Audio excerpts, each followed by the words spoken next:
Hello दोस्तों, क्या भारतीय मसालों से बीमारियां ठीक होती हैं? अलग अलग स्पाइसेस के कई हेल्थ बेनिफिट्स होते हैं, लेकिन क्या वाकई में बहुत सारी बीमारियों में दवा की तरह से इनका प्रयोग किया जा सकता है? कौन कौन से ऐसे मसाले हैं जो वास्तव में कुछ जिनका हेल्थ बेनिफिट्स होता है, क्या बेनिफिट्स होते हैं, और क्या वास्तव में आप इनको स्टडी द्वारा साबित कर सकते हैं कि ये हेल्थ के लिए काफ़ी अच्छे हैं? आज हम इंडियन स्पाइसेस की हेल्थ बेनिफिट्स पर बात करेंगे और क्या वास्तव में ये बीमारियों के लिए इलाज की तरह से इनका प्रयोग किया जा सकता है या नहीं, इस बारे में बात करेंगे। टॉपिक पर जाने से पहले जो लोग हमारे चैनल पर नए हैं उन्हें रिक्वेस्ट करूंगा कि चैनल को सब्सक्राइब करें। हमारे चैनल का पर्पज़ है हेल्थ एजुकेशन के द्वारा लोगों को हेल्दी बनाना, और इस मिशन में आप हमारे सहभागी बन सकते हैं चैनल को सब्सक्राइब करके, वीडियो को लाइक करके, कंटेंट्स को शेयर करके।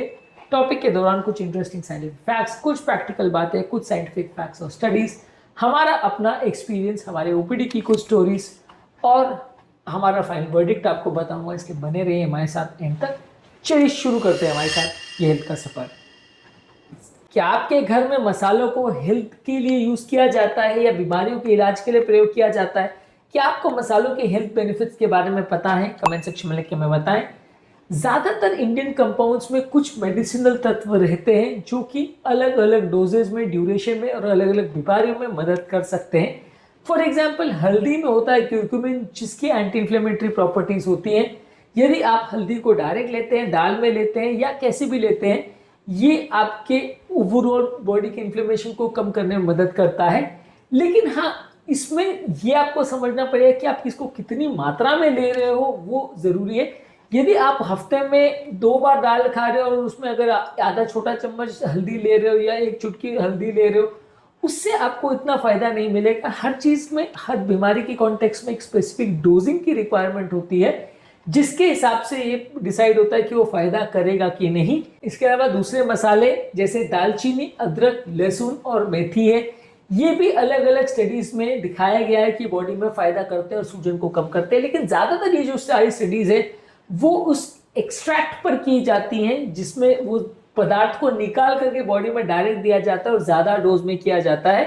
जैसे कि हल्दी के साथ एक एक्सट्रैक्ट पर एक स्टडी हुई थी जहां पर नी ऑस्टियोआर्थराइटिस के पेशेंट्स में, यानी घुटने की बीमारी से परेशान पेशेंट्स में, उन्होंने इस दवा का प्रयोग किया था। 2014 में एक स्टडी हुई थी जहां पर पाया गया था कि 1500 मिलीग्राम एक्सट्रैक्ट पर डे देने से पेन किलर जितना पेशेंट को बेनिफिट मिल सकता है। लेकिन 1500 मिलीग्राम एक्सट्रैक्ट आपको देना है। जो स्टडी हुई है वो टर्मरिक के एक्सट्रैक्ट पे हुई है, ना कि डायरेक्ट हल्दी पर। और दूसरा ये कि जो हल्दी आप ले रहे हो उसमें कितना डोजेज ले रहे हो, यहाँ पे 1.5 ग्राम हल्दी की बात हो रही है, यानी 1.5 ग्राम्स पर डे की बात हो रही है। तो ओवरऑल आपको मान के चलना पड़ेगा कि ये सारी जो स्टडीज हुई है वो ज्यादा डोजेज वाली दवाइयों पर हुई है, और ये सारी चीजें जो है प्यूरिफाइड एक्सट्रैक्ट पर स्टडीज होती है।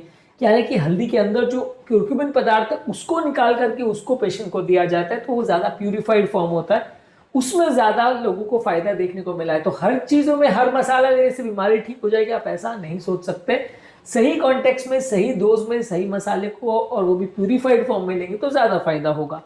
इसी तरह से अदरक अगर आप लेते हैं तो वो उल्टी को कम करता है और बॉडी का सूजन करता है, डाइजेस्टिव प्रॉब्लम और ऑस्टियोआर्थराइटिस में मदद करता है। यहाँ पर जो स्टडी हुई है वो प्रेगनेंसी में नॉजिया वॉमिटिंग पर हुई है। 2001 में एक स्टडी पब्लिश हुई थी जहां बताया गया था कि 1 ग्राम पर डे आप अदरक ले रहे हो तो इसमें फायदा होता है।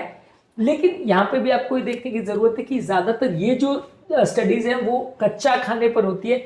चाय में डाल के अगेन दिया आप उसको लेते हो और बाद में उसको फेंक देते हो, तो आप एग्जैक्टली नहीं मान सकते कि आपने 1 ग्राम अगर चाय में डाल लिया तो सेम असर होगा, ऐसा जरूरी नहीं है।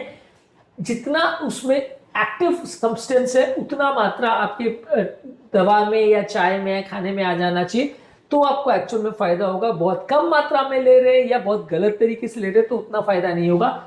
हर एक नेचुरल प्रोडक्ट को अलग अलग फॉर्म में लेने में अलग अलग फायदा हो सकता है। मान लीजिए कि अदरक को अगर आप चाय में ले रहे हो और डायरेक्ट ले रहे हो, उसमें आपको सिग्निफिकेंट डिफरेंस मिल सकता है, क्योंकि चाय में जितना बॉडी के अंदर जा रहा है वो हो सकता है उतना बेनिफिट ना कर पाए जितना कि आप डायरेक्ट लोगे तो होगा। क्योंकि इस पर भी कोई डायरेक्ट स्टडीज नहीं की गई है कि जिसपे आपको कंफर्म मिल सके कि चाय वाले अदरक में और डायरेक्ट खाए वाले अदरक में कितना फर्क है। ऐसे कोई डायरेक्ट स्टडी अवेलेबल नहीं है जो बोल सके कि दोनों एक बराबर है।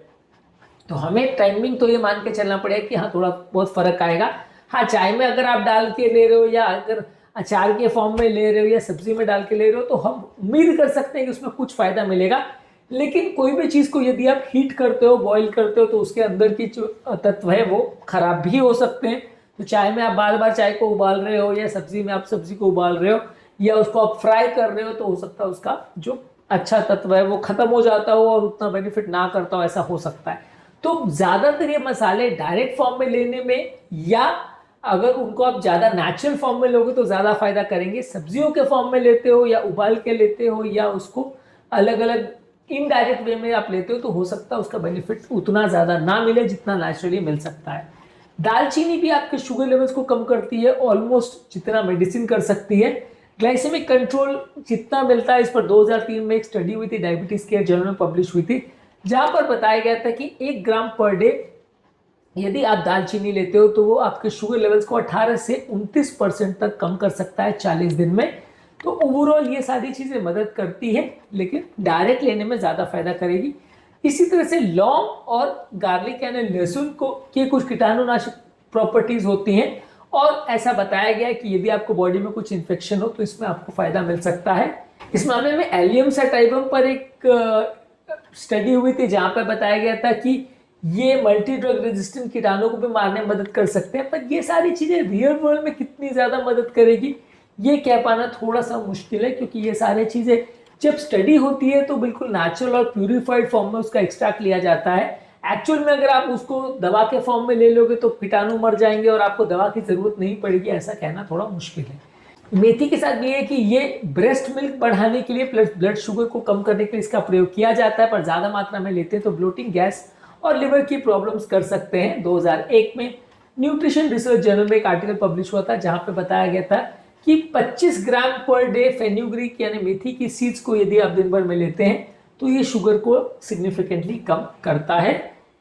कुछ मसाले ऐसे हैं जो पेट के नेचुरल माइक्रोबियल फ्लोरा को यानी पेट के बैक्टीरिया को चेंज करते हैं, जिससे आपकी बॉडी की इम्यूनिटी इंप्रूव होती है और ओवरऑल आपका हेल्थ इंप्रूव होता है। कई तरह के मसाले आपकी पेट की नेचुरल माइक्रोबियल फ्लोरा में मदद करते हैं, खासकर हल्दी, अदरक और लहसुन। ये आपकी पेट की माइक्रोबियल फ्लोरा की डाइवर्सिटी यानी अलग अलग तरह के बैक्टीरिया हैं उसमें मदद करते हैं, उनके लिए खुराक का भी काम करते हैं, सूजन को भी काम करते हैं, तो इस तरह से भी वो इनडायरेक्टली आपकी मदद कर सकते हैं। इसके अलावा यदि आप काली मिर्च यानी ब्लैक पेपर को लेते हैं तो वो दूसरे स्पाइसेस की अब्जॉर्प्शन को बढ़ा सकता है और इससे भी कुछ एक्स्ट्रा फायदा मिल सकता है। जैसे कि ब्लैक पेपर यानी काली मिर्च में जो पिपराइन करके सब्सटेंस होता है वो हल्दी के अंदर मौजूद कुर्क्यूमिन है, उसकी अब्जॉर्प्शन को 2000% यानी 20 गुना बढ़ा देता है। तो बाकी मसालों के साथ यदि आप काली मिर्च को लेते हो तो उसके अब्जॉर्प्शन को इम्प्रूव कर सकता है और इनडायरेक्ट तरीके से बाकी मसालों के बेनिफिट को बढ़ाया जा सकता है। कुछ दवाइयाँ ऐसी है जो बाकी दवाइयों के साथ रिएक्शन कर सकती है, जैसे लहसुन है और हल्दी है, ये खून पतला करती है, तो अगर आप बाकी ब्लड थिनर्स के साथ लोगे तो ये दिक्कत कर सकती है।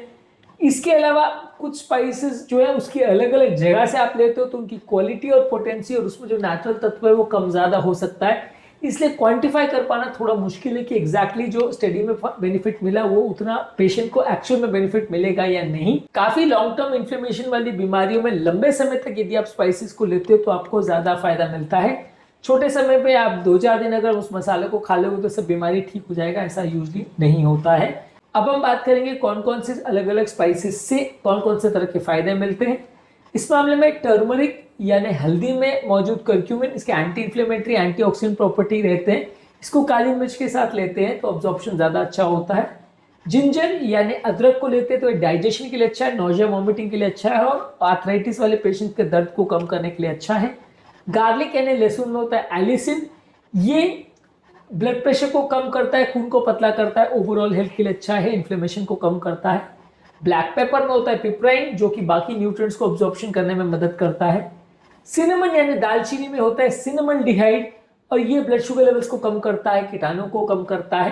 क्लोव में होता है यूजिनॉल, लौंग में इसमें एंटीसेप्टिक होता है, ये दांतों के दर्द में मदद करता है, बॉडी में ऑक्सीडेटिव स्ट्रेस को कम करता है, एंटीऑक्सीडेंट का काम करता है। कार्डमम यानी इलायची में होता है सिनियोल, ये डाइजेस्टिव एड होता है, ये ब्लड प्रेशर को कम करता है, उसकी एंटी माइक्रोबियल प्रॉपर्टी होती है। फेनुग्रीक यानी मेथी में होता है 4-हाइड्रोक्सी आइसोल्यूसिन, ये ब्लड शुगर और कोलेस्ट्रॉल को कम करने में मदद करता है। कोरिएंडर यानी धनिया में होता है लिनोलूल, ये डाइजेस्टिव और एंटी इंफ्लेमेटरी होता है। इसके अलावा क्यूमिन यानी जीरा में क्यूमिनल्डिहाइड होता है जो कि डाइजेशन को इम्प्रूव करता है और ब्लड कोलेस्ट्रॉल को कम करता है। ये सारे अलग अलग प्रोडक्ट्स में जो एक्टिव कंपाउंड्स है ये अलग अलग तरह से मदद कर सकते हैं। ये सारी चीज़ों को ओवर या बहुत ज़्यादा मात्रा में लेने से कई बार साइड इफेक्ट्स भी कर सकते हैं। और ये सारी चीज़ों में आपको दवाइयों के बदले इनको पूरी तरह से नहीं लेना है, आपको दवाइयों के साथ में इनको लेना है। और अलग अलग कंडीशन में प्यूरिफाइड फॉर्म में आप इनको लोगे तो ज़्यादा मदद करेगा, ज़्यादा नेचुरल फॉर्म में लोगे तो ज़्यादा अच्छा रहेगा। इस मामले में हमारा फाइनल वर्डिक्ट ये है कि कई तरह के कॉम्बिनेशन आप यूज़ कर सकते हो। जैसे कि हल्दी वाला दूध है, ये बॉडी के सूजन को कम करने के लिए और नींद के लिए आप प्रयोग कर सकते हो। चाय या काढ़े में अगर आप अदरक लेते हो तो ये डाइजेशन और नौजिया और हाथ पांव के दर्द और सोरनेस के लिए अच्छा है। यदि आप जीरा और अजवाइन को खाने के बाद लेते हैं तो ब्लोटिंग को कम करता है और पेट के लिए अच्छा है। इसके अलावा अगर आप तुलसी वाली चाय लेते हैं तो बॉडी की इम्यूनिटी को इम्प्रूव करता है और स्ट्रेस को कम करता है। इसके अलावा यदि आप ब्लैक पेपर यानी काली मिर्च को लेते हैं तो ये आपकी बाकी चीज़ों के एब्जॉर्प्शन को इम्प्रूव करता है। लहसुन को अगर कच्चा खाते हैं तो ये ब्लड प्रेशर को कम करता है और हार्ट के लिए अच्छा है। दालचीनी को पानी के साथ लेते हैं तो ये शुगर लेवल्स को डायबिटीज़ में कम करता है। तो ये सारे वो नेचुरल तरीके हैं जिससे इन सारे नेचुरल स्पाइसेस या मसालों से आप अपनी हेल्थ को बेटर बना सकते हैं। तो अगली बार जब आप खाने में मसालों का प्रयोग करें तो सिर्फ उनके टेस्ट के बारे में नहीं, उनके हेल्थ बेनिफिट्स पर भी सोचें और उनको हेल्थ टॉनिक की तरह से या हेल्थ फूड की तरह से यूज़ करें तो आपको ज़्यादा बेनिफिट मिलेगा। स्वाद का स्वाद भी मिलेगा और हेल्थ की हेल्थ भी मिलेगी। उम्मीद करूंगा कि आज का टॉपिक में कुछ नई बातें जानने को मिली होगी। जो लोग हमारे चैनल पर नए हैं उन्हें रिक्वेस्ट करूंगा कि चैनल को सब्सक्राइब करें। हमारे चैनल का पर्पज़ है हेल्थ एजुकेशन के द्वारा लोग को हेल्दी बनाना और इस मिशन में आप हमारे सहभागी बन सकते हैं। चैनल को सब्सक्राइब करके, वीडियोस को लाइक करके, कंटेंट्स को शेयर करके। आपके कमेंट्स हमें जानने में मदद करते हैं कि आपको हमारा कंटेंट कैसा लग रहा है, प्लस हमारे लिए मोटिवेशन और इंस्पिरेशन का भी काम करते हैं। इसलिए कमेंट्स करते रहिए, चैनल को सब्सक्राइब करिए और फ्रेंड्स फैमिली के साथ से शेयर करिए। हेल्थ के सफ़र में हमारे साथ आगे बढ़ते रहिए।